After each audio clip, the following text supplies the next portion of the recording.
Bonjour et bienvenue sur Kansei. Plus de 9 millions de passagers.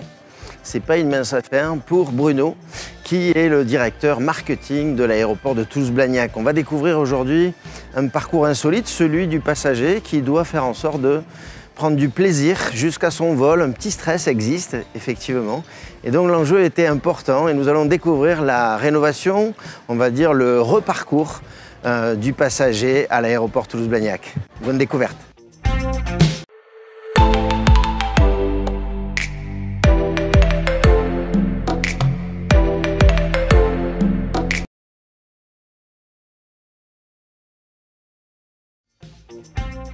Bonjour Bruno. Bonjour Stéphane.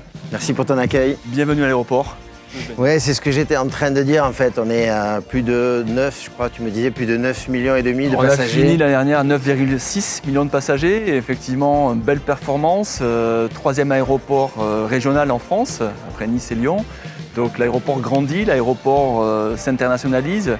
Et effectivement, très heureux de partager avec toi aujourd'hui le nouveau parcours que l'on a mis en place pour nos passagers afin d'accompagner effectivement ce développement. Donc là, si on resitue dans le temps, on est en, on va dire, novembre 2019. Depuis quand vous avez vraiment ouvert ce parcours? Ici, le parcours finalisé a été ouvert en décembre 2018. Donc on va fêter une année d'exploitation. Exactement, c'est sa première année.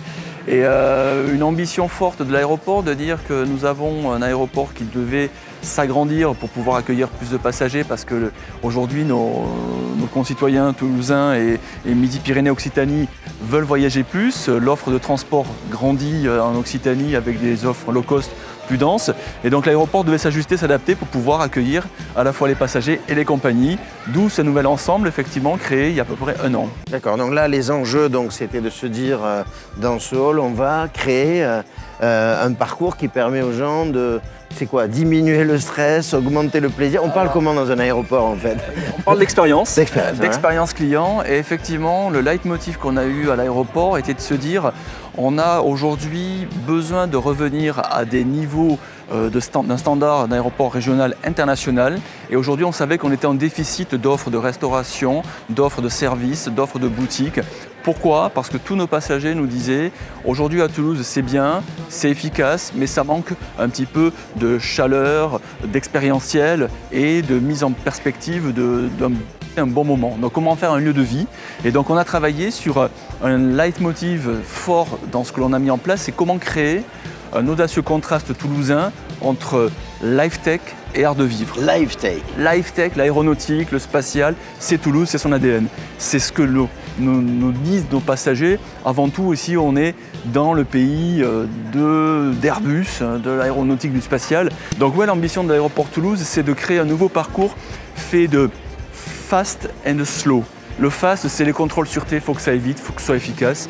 Le nouveau contrôle sûreté, aujourd'hui, on passe 20% plus vite qu'avant. 20% plus vite qu'avant. Donc c'est vraiment une efficacité que l'on veut ensuite ralentir ici, ou ensuite on veut que ici les gens, s'ils ont envie, s'ils ont le temps, ils puissent avoir une ambiance différenciée. Ici on est dans le slow. Ici on est dans le slow. Slow life tech, et on verra le slow après art de vivre. Mais ce qui est intéressant, c'est que nos passagers, ils sont différents. Là aujourd'hui, on est dans une ambiance ici où le passager de l'aéroport Toulouse-Blagnac se développe autour du loisir. Plus de gens qui voyagent pour des motifs personnels. Et ici, ils y retrouvent une opportunité de vivre un moment un petit peu différent dans un lieu fait sur mesure pour eux. Mais le passager affaires est une préoccupation pour nous forte. Et dans ce parcours 2018 que l'on a créé, on a non seulement mis en place des nouveaux services à la fois de boutique et de restauration, mais aussi, on va le voir, un nouveau salon compagnie qui est typiquement dédié aux passagers affaires. On pourrait y passer du temps avec vous, c'est très agréable. Pour collaborer et réussir un projet aussi passionnant, j'imagine vous montez une équipe et vous faites appel à un architecte puisque c'est l'ADN de Kansei. Exactement, aujourd'hui on est là pour partager ensemble que ce projet a été mis en œuvre grâce à des gens qui ont mis cette déclinaison d'expérience client.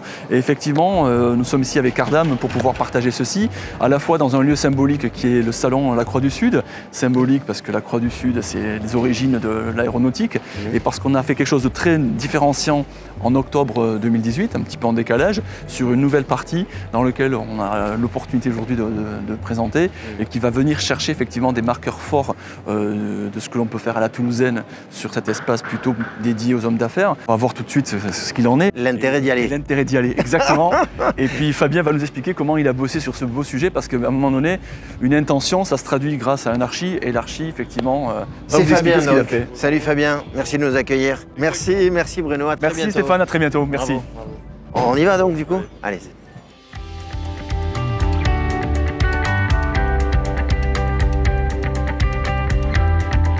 Donc c'est le fameux espace que Bruno décrivait comme un espace confidentiel d'affaires en fait, c'est ça? Exactement, ouais. C'est un salon réservé aux abonnés, oui. Qui est donc directement connecté avec le hall, avec des vues sur les pistes. Donc on a ouvert tout cet espace qui était anciennement cloisonné, on a récupéré un volume pour améliorer un peu le confort. Donc ici, on a la chance de bénéficier d'une des meilleures vues sur les pistes et sur tous les espaces aéroportuaires là, de ce site. On a scindé des zones snacking comme ça, on en a réparti 2 dans l'espace pour pouvoir avoir une offre, venir se restaurer de manière voilà, simple et libre, selon les différentes places qu'on va choisir en arrivant. Et on peut, voilà, comme on peut voir, prendre une pause, un temps de travail, préparer une petite réunion avant de prendre un avion. Et donc on a essayé de trouver et proposer une offre adaptée aux différentes typologies de gens et différents moments. Et voilà, selon voilà, le besoin, tout le monde n'a pas envie d'être assis particulièrement de la même manière, même la façon dont on a d'aborder une chaise un peu en mouvement. Donc là, ici, on peut s'adapter à notre besoin d'usage, de confort. Aujourd'hui, sur un travail comme ça, Cardam, vous avez travaillé en collaboration avec Leslie, c'est ça qui était oui, donc sur l'aéroport, ils ont défini un peu, il y a un cahier des charges qui est défini, et donc on a eu un travail commun pour la définition du mobilier, de l'aménagement.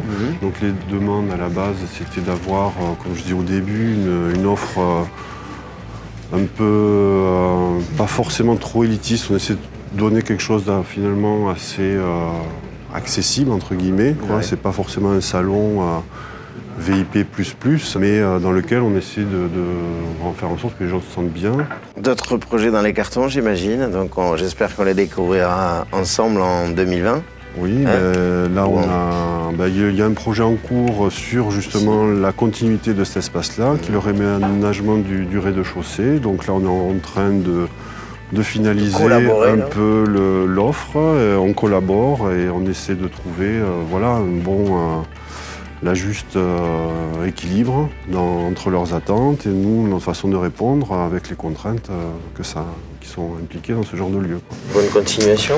Merci. Continuez à être bon. Merci. Salut. Ciao. Kansei vous surprendra toujours. J'espère que vous avez apprécié le côté urbain dans le côté aéroport. Cette initiative d'une équipe, encore une fois, qui fait en sorte que la réussite soit au rendez-vous. Et merci encore une fois aux entreprises, aux architectes, aux décideurs. Vive Kansei, à très bientôt.